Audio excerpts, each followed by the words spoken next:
আসসালামু আলাইকুম, সবাইকে আমন্ত্রণ জানাচ্ছি আমার দেশ মর্নিং নিউজে। সঙ্গে আছি আমি হুমায়ুন নাওচিন। শুরুতেই জানিয়ে দেব সংবাদ শিরোনাম। আল জাবের ও শেখ ইসা মার্কিন ঘাঁটিতে ইরানের ভয়াবহ হামলা। যুক্তরাষ্ট্রের অত্যাধুনিক F-35 যুদ্ধ বিমান বিধ্বস্ত। ইরান ইস্যুতে কৌশলগত অচলাবস্থায় পড়েছে যুক্তরাষ্ট্র। গালাগালির অভিযোগ তুলে গভীর রাতে হঠাৎ ভিডিও বার্তা মোদির। প্রধানমন্ত্রী তারেক রহমানের আমন্ত্রণ সংক্রান্ত প্রশ্ন এড়িয়ে গেলেন জয়সাওয়াল। আজ থেকে সব গণপরিবহনে জিপিএস বাধ্যতামূলক। শুনছিলেন সংবাদ শিরোনাম, এবারে বিস্তারিত। কুয়েতে যুক্তরাষ্ট্র পরিচালিত আহমদ আল জাবের বিমান ঘাঁটির গুরুত্বপূর্ণ স্থাপনায় হামলার দাবি করেছে ইরানি সেনাবাহিনী। একই সঙ্গে নতুন বিশ্লেষণ করা স্যাটেলাইট চিত্রে কুয়েতের আরেকটি মার্কিন পরিচালিত ঘাঁটিতে নতুন ক্ষয়ক্ষতির ইঙ্গিত পাওয়া গেছে। এর পাশাপাশি বাহরাইনে যুক্তরাষ্ট্রের শেখ ইসা বিমান ঘাঁটিতে অপারেশন থান্ডারের ২৬তম ধাপের সফল বাস্তবায়নের দাবিও করেছে তেহরান। ইরানি সেনাবাহিনীর জনসংযোগ দপ্তর এক বিবৃতিতে জানিয়েছে, সাম্প্রতিক সময়ে ইরানে চালানো মার্কিন সামরিক হামলার জবাবে অপারেশন সাইকের ২৭তম ধাপে কুয়েতের ওই ঘাঁটিতে হামলা চালানো হয়েছে। এর মধ্যে কেশম দ্বীপের একটি আবাসিক বাড়িতে মার্কিন বিমান হামলার ঘটনাও অন্তর্ভুক্ত রয়েছে। স্থানীয় এক কর্মকর্তার বরাতে জানানো হয়, কেশম দ্বীপে একটি আবাসিক ভবনে মার্কিন হামলায় একটি পরিবারের মা, বাবা ও তাদের ২ বছরের ছেলে নিহত হন। ধ্বংসস্তূপ থেকে আরো ২ শিশুকে জীবিত উদ্ধার করে প্রাথমিক চিকিৎসার পর হাসপাতালে নেওয়া হয়। নিহত বাবা পেশায় একজন ট্যাক্সি চালক ছিলেন এবং হামলার শিকার এলাকাটি ছিল শ্রমজীবী মানুষের আবাসিক পাড়া। যুক্তরাষ্ট্রের সান দিয়েগোতে বিধ্বস্ত F-35 যুদ্ধ বিমান পাইলট নিরাপদে উদ্ধার। যুক্তরাষ্ট্রের ক্যালিফোর্নিয়া অঙ্গরাজ্যের সান দিয়েগোতে মেরিন কর্পসের একটি ঘাঁটির কাছে একটি F-35 যুদ্ধ বিমান বিধ্বস্ত হয়েছে। গতকাল শুক্রবারের এই দুর্ঘটনার পর ঘটনাস্থলে ছোট আকারের আগুনের সৃষ্টি হয়। মার্কিন মেরিন কর্পসের এক মুখপাত্র জানান, দুর্ঘটনার আগে পাইলট সফলভাবে ইজেক্ট করতে সক্ষম হন। পরে তাকে উদ্ধার করে চিকিৎসার জন্য একটি হাসপাতালে নেওয়া হয়েছে। তবে কী কারণে বিমানটি বিধ্বস্ত হয়েছে তাৎক্ষণিকভাবে তা জানা যায়নি। দুর্ঘটনাটি ঘটেছে সান দিয়েগোর মেরিন কর্পস এয়ার স্টেশন মিরামারের কাছে। আকাশ থেকে তোলা ছবিতে খোলা মাঠে ধোঁয়া ওঠা যুদ্ধ বিমান এবং ঘটনাস্থলে দমকল ও উদ্ধারকারী দলের তৎপরতা দেখা গেছে। সামাজিক মাধ্যমে ছড়িয়ে পড়া ভিডিওতে বিমান থেকে কালো ধোঁয়া বের হতে এবং দমকল কর্মীদের আগুন নিয়ন্ত্রণে কাজ করতে দেখা যায়। Marine Aircraft Group 11 third Marine Aircraft Wing এর সদস্য, তবে তার পরিচয় প্রকাশ করা হয়নি। Marine Corps Air Station Miramar San Diego শহর থেকে প্রায় 10 মাইল উত্তরে অবস্থিত।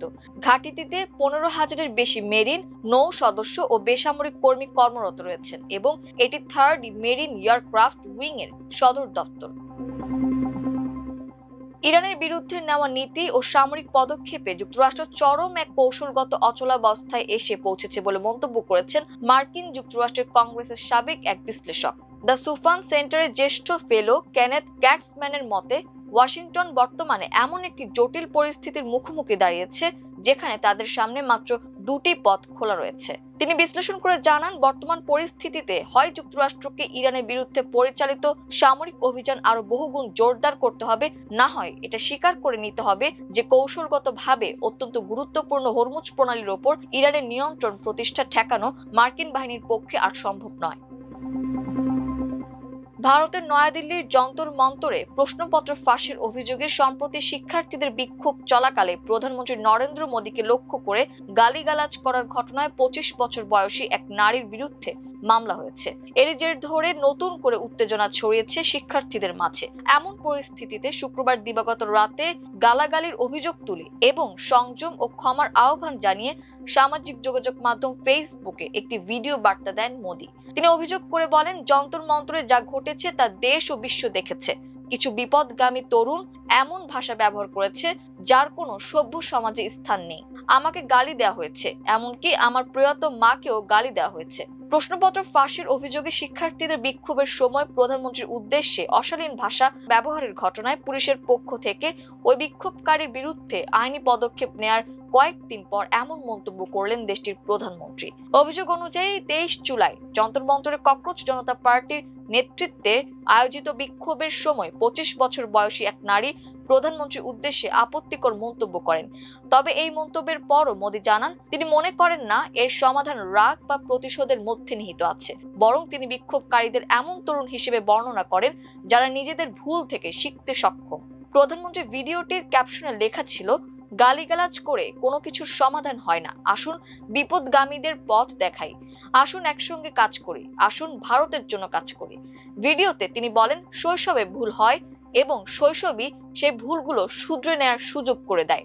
তরুণ বয়স মানেই তো এমন, সমাজে ক্ষোভ আছে এবং আমি তা বুঝি, কিন্তু এখন সময় এই শিশুদের আপন করে নেয়ার এবং তাদের সঠিক পথ দেখানোর। তারা বিপদগামী শিশু, তাদের পথ দেখানো আমাদের কর্তব্য। তাদের শাস্তি দেয়া, আদালতে টেনে নিয়ে যাওয়া এবং হয়রানি করা পরিস্থিতির কোনো পরিবর্তন আনবে না।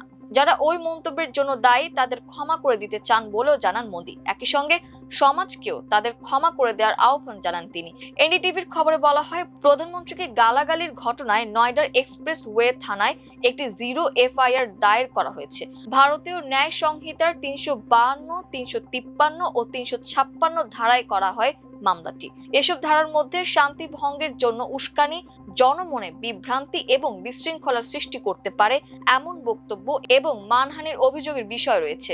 0 এফআইআর হওয়ায় যে এলাকায় অপরাধ সংঘটিত হয়েছে সেটি ওই থানা এখতিয়ারের বাইরে হলেও সেখানে প্রাথমিকভাবে মামলা নেওয়া হয়। পরে আরো তদন্তের জন্য মামলাটি দিল্লির পার্লামেন্ট স্ট্রিট থানায় স্থানান্তর করা হয়েছে। এই ঘটনায় ককরোচ জনতা পার্টির মুখপাত্র সৌরভ দাস বলেন, ব্যবহৃত ভাষা আপত্তিকর হয়ে থাকলে তা নিয়ে প্রশ্ন থাকতে পারে, তবে বিক্ষোভকারীদের বক্তব্যের জন্য ফৌজদারি আইন প্রয়োগ করা উচিত নয় বলে জানান তিনি।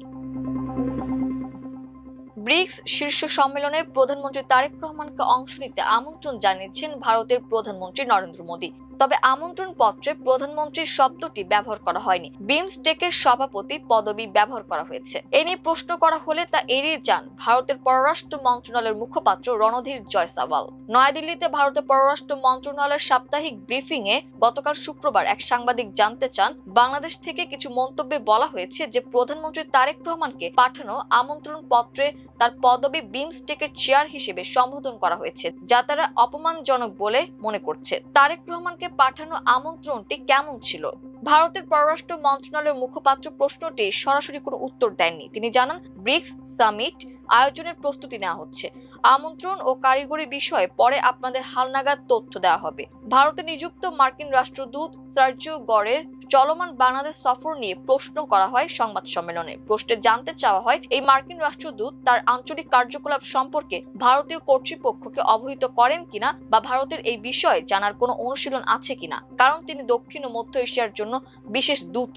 উত্তরে জয়সওয়াল বলেন, এটি ওই দুই দেশের বিষয়। সড়কে শৃঙ্খলা ফেরাতে আজ শনিবার থেকে দেশের সব গণপরিবহনে জিপিএস ডিভাইস সংযুক্তি ও সচল রাখা বাধ্যতামূলক করেছে বাংলাদেশ সড়ক পরিবহন কর্তৃপক্ষ। জিপিএস সংযুক্ত না থাকলে নতুন রেজিস্ট্রেশন এবং ফিটনেস সনদ প্রদান বা নবায়ন করা হবে না। বিআরটি এর 28 জুলাইয়ের গণবিজ্ঞপ্তি অনুযায়ী গণপরিবহনের রেজিস্ট্রেশন ও ফিটনেস সনদ প্রদান এবং নবায়নের সময় জিপিএস সংযুক্তির প্রমাণপত্র এবং সংশ্লিষ্ট মোবাইল অ্যাপে ডিভাইস সচল থাকার তথ্য দেখাতে হবে।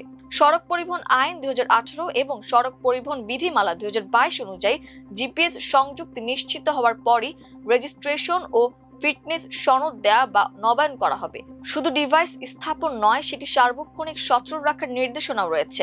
নতুন গাড়ি রেজিস্ট্রেশন এবং ফিটনেস সনদ নিতে আসার সময় জিপিএস সংযুক্ত অবস্থায় আনার জন্য পরিবহন মালিক ও প্রতিনিধিদের প্রস্তুত থাকার আহ্বান জানিয়েছে বিআরটিএ। এই ছিল আমার দেশ মর্নিং নিউজে। এতক্ষণ আমাদের সঙ্গে থাকার জন্য অসংখ্য ধন্যবাদ। আল্লাহ হাফেজ।